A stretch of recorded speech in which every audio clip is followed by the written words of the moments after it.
for life.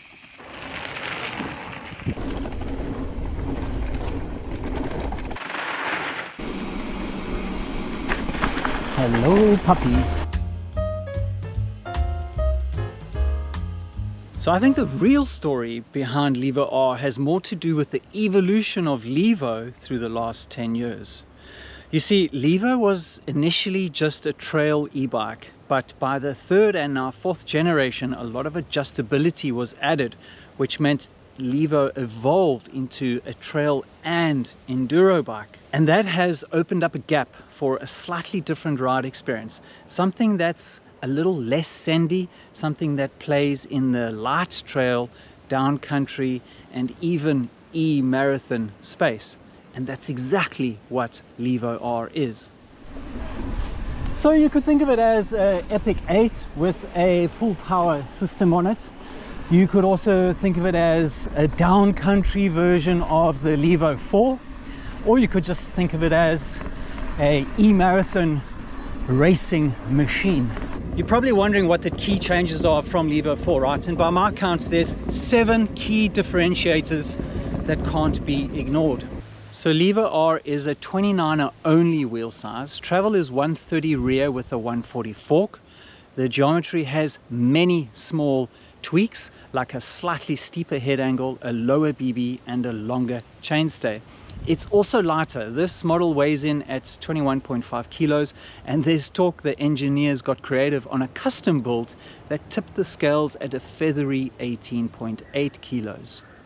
Suspension layout is still the horse link with a genie shock, and the linkage is a little bit smaller than on Levo 4. As for the drive unit, Levo R has the same 840 watt-hour battery and motor as Levo 4, but the motor provides more assistance, making it faster than Levo 4. Just jumping in here with a quick update. Since that original recording, Specialized has released a free over-the-air upgrade and update to Levo 4 owners, meaning Levo 4 now puts out the same power, same numbers as this Levo R, which is pretty cool. Okay, so this thing is ridiculously quick up climbs. For reference, I weigh 70 kgs, and just look how much faster the bike is compared to pure human power. I was thinking about how many MTB rookies battle with body position when climbing, and this forward rider position, you know, this slightly forward rider position of the Levo R, it's really going to help rookies and just anyone battling to get up and around the steeper stuff, you know, like switchbacks and things like that. Sometimes the front wheel pops up into the air and can be tricky, and even though it's marginal, but the sitting a little forward on the bike in this forward rider position really helps on the steep stuff. Oh, this thing is steep. This is where you're really going to need the power and traction. Steep, loose surface, super dry, anti-grip. Let's call it anti-grip. Actually taking quite a few e-bikes up here, all kinds of wheel sizes, drive units, and yeah, this one's biting in. Definitely trucking. Just keep like a steady cadence, keep the power on, hinge at the hips, that's the secret.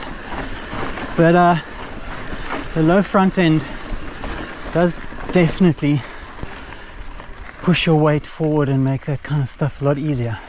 I mean, that was smooth, not even a single stall. Love it. In the process of making Levo R a fast and capable climber, you might be wondering just how much of its downhill handling has been lost. That's my favorite smell right there. Pine trees after a little bit of rain. Let me know in the comments what your favorite smell is out on the trail. And don't be rude.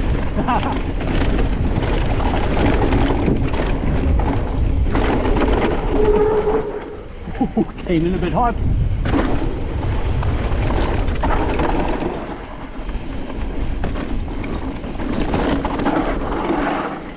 There's nothing you can do there. You have to actually lock brakes going into those turns. it's very loose and very steep. But so it's not a full sender like the Levo 4, which has trail or enduro geometry, but like I'm only just like on that short section of trail, I feel like I'm only just a couple seconds slower than I would be on a Levo 4. So what it gains in climbing and traverse pace is far more than what it loses in pure downhill descendability. Let's make that a word. Yeah, pretty impressive there. Obviously bigger meat on the tires would give us more traction, so I wouldn't have to lock wheels like that. But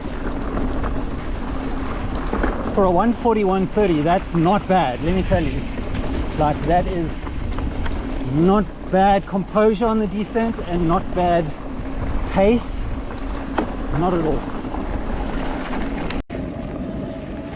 There's definitely a low and long feeling about this bike.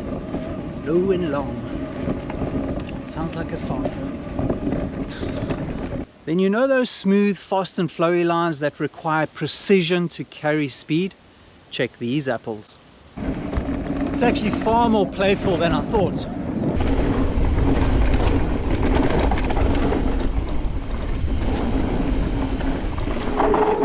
Oh, very precise. Steering's very accurate, very precise. Yeah, these tires are pretty impressive too. Specialized have come on so far from where their tires were 10-15 years ago.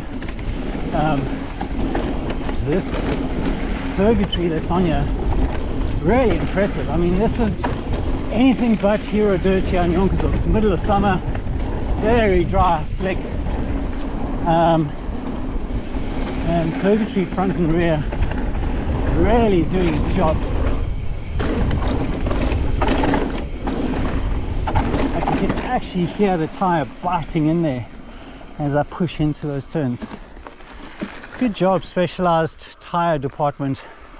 Good job, guys, good job. One other little comment just about the components of this bike, and particularly the brakes. When you see it's got motive brakes, which is SRAM's new sort of XC down country light trail brake, don't think that it's a move just to save weight on the bike and get it under a certain kg on the scale. These motives on this bike offer plenty of power. There's 200mm HS2 rotors, and with these motives there's plenty of stopping power for this bike, and they've actually been very impressive, so much so that I've thought of getting a set for my downhill bike.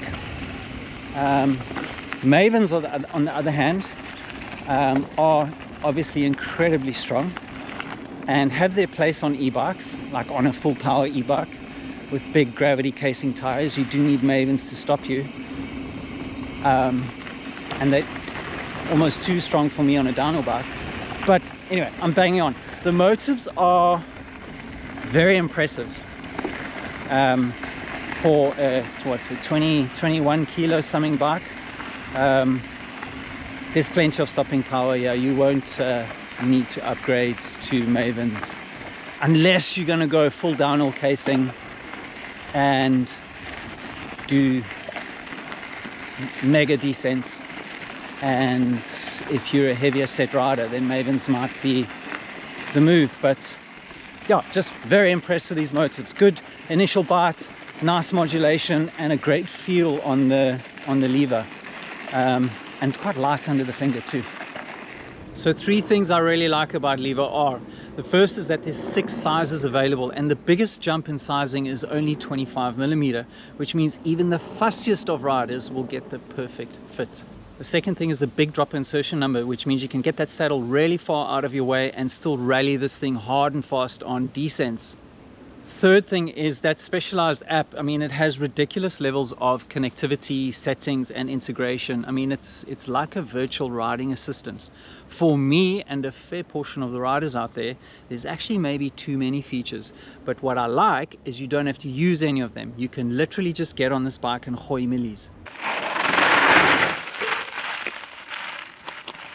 So Levo R is the rocket ship of the Levo family. It's pacey yet brilliantly composed when gooiing millies.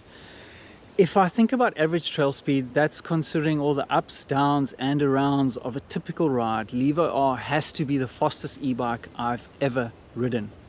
How popular will it be? Well, I feel it rides more like an XC bike than a pure trail bike, and that's exactly what a lot of riders in South Africa are actually looking for. So time will tell. So here atop a plummet trail, I was just thinking earlier, quite funny, about 10 years ago, maybe a little longer, the plummet trail was opened, and I remember doing a shoot here with some guys, and I was riding a stump jumper, a 29er stump jumper, which I'm pretty sure had 150 front and 130 rear, 29er, and I rallied it down plummet trail. And that's almost exactly what this Levo R is. Okay, it's 140, 130, but so similar in geo and travel. Now it just has a big fat old motor to get us up here. So, oh yeah, what I want to show you is I'm definitely not going down plummet trail today. I don't have knee pads on. That's a knee pad only trail. This is how you look after your trail sponsors. Specialized, Standout Bank, Ibex, Toyota. Good job MTO Trails on giving us 50 kilometers of pristine single track to rally. And this here, Red Phoenix, is actually one of my all-time favorite trails. Absolutely love this trail. Put it on your bucket list if you haven't ridden it. But I want to say thanks for watching. I'm going to leave you with a final run down Phoenix Trail with some whoops and shouts, because that's kind of what I do when I ride. Let me know in the comments if you also whoop and shout and make motorcycle noises or any other crazy noises when you're descending. Hit us in the comments if you have any questions on this bike. It's certainly a banger, very fast, a lot of fun to ride, and I think it's going to make a lot of people very happy. Ciao. Is top of Phoenix Trail. I don't know if I got enough battery for a full POV, but there's a sneaky little run in here. It's a little bit eroded since I last rode it, but this is Phoenix Trail. I haven't ridden it this year. I actually haven't ridden it in about 6 months, so I'm not going to be setting any cons down here, but this is an unpaid for advert. Couple of tight turns up the top here. Oh, trail's actually in great condition. Nice little switchies. It's amazing how quickly the vegetation grows here. Last time I rode here, I remember vegetation being a lot lower. This is the only climb on the trail. It's a killer on analog.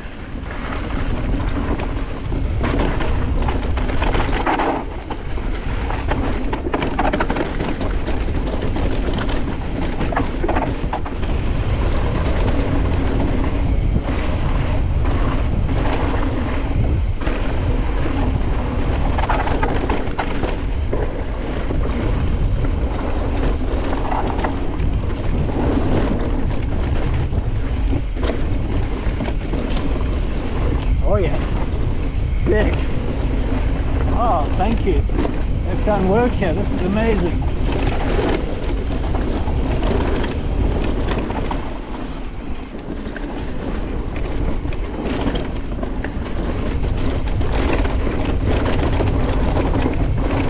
I don't really have time to appreciate it, but I don't know if you can see those mountains.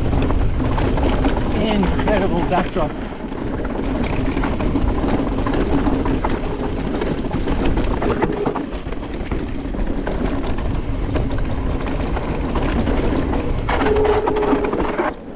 You know, the rear travel on this bike, you can it's definitely very linear and soft and supple, plush in the initial part of the travel, and then towards that last, I don't know, 30%, you can feel the genie shock, second air chamber kicking in. Well, you can't actually feel that, but what you can feel is there's a lot more rider support in the last 1/3 or so of travel that prevents you from harsh bottom outs.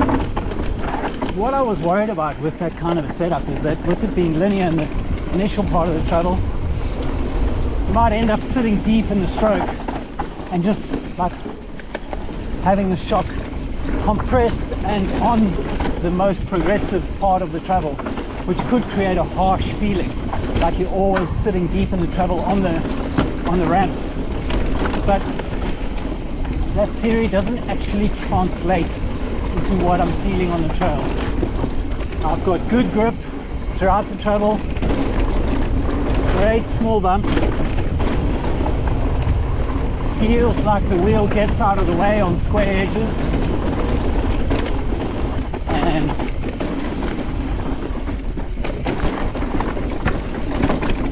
then there's support when you get deep into the travel.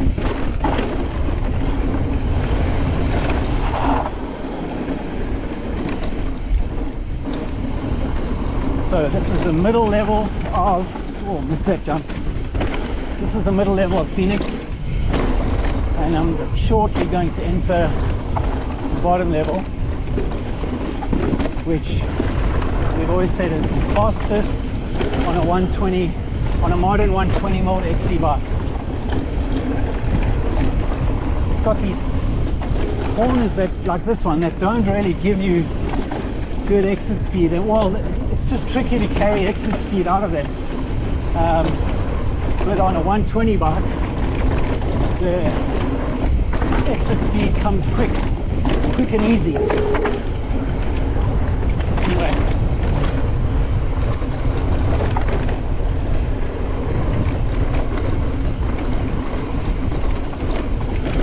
only thing about this bike I would suggest changing is the grips, but that is a personal thing, but it is a contact point, and they're a bit thin for me, a bit harsh, and I would like a bit of a flange on the edge of the grip, just so that I can rest my palms on a bit more. But that's an easy change to make. That's kind of the only thing I think you need to change on this bike, unless you just have jackhammer trained hands. Let's go down here. I haven't been down here in a while. Oh, whoa, Brad. Thank you, Jonkershoek. You are beautiful.